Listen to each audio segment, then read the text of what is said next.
भाई हमार हमसे साल भर से जान तनी सन कि होली 14 तारीख के बा आ 13 तारीख के हमसे संभत जरावे सन तौन बाटे।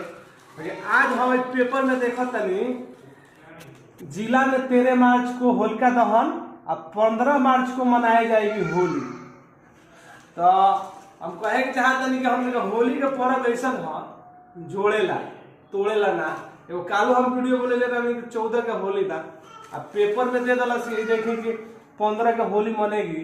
तो हम लोग सबसे कहे चाहते हैं कि सब के आपस में राय करो कि कहिया होली मनाए के बाटे, कि एक से 2 दिन मन जाई तो अच्छा ना लगी।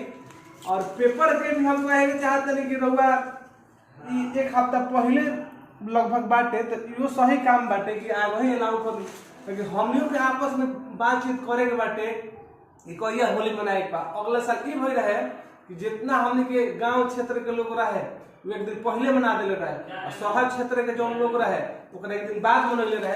तो अब की परवेशन करके ना एक दिन मनावे के बाद 15 तारीख के पड़ गई शनिचर।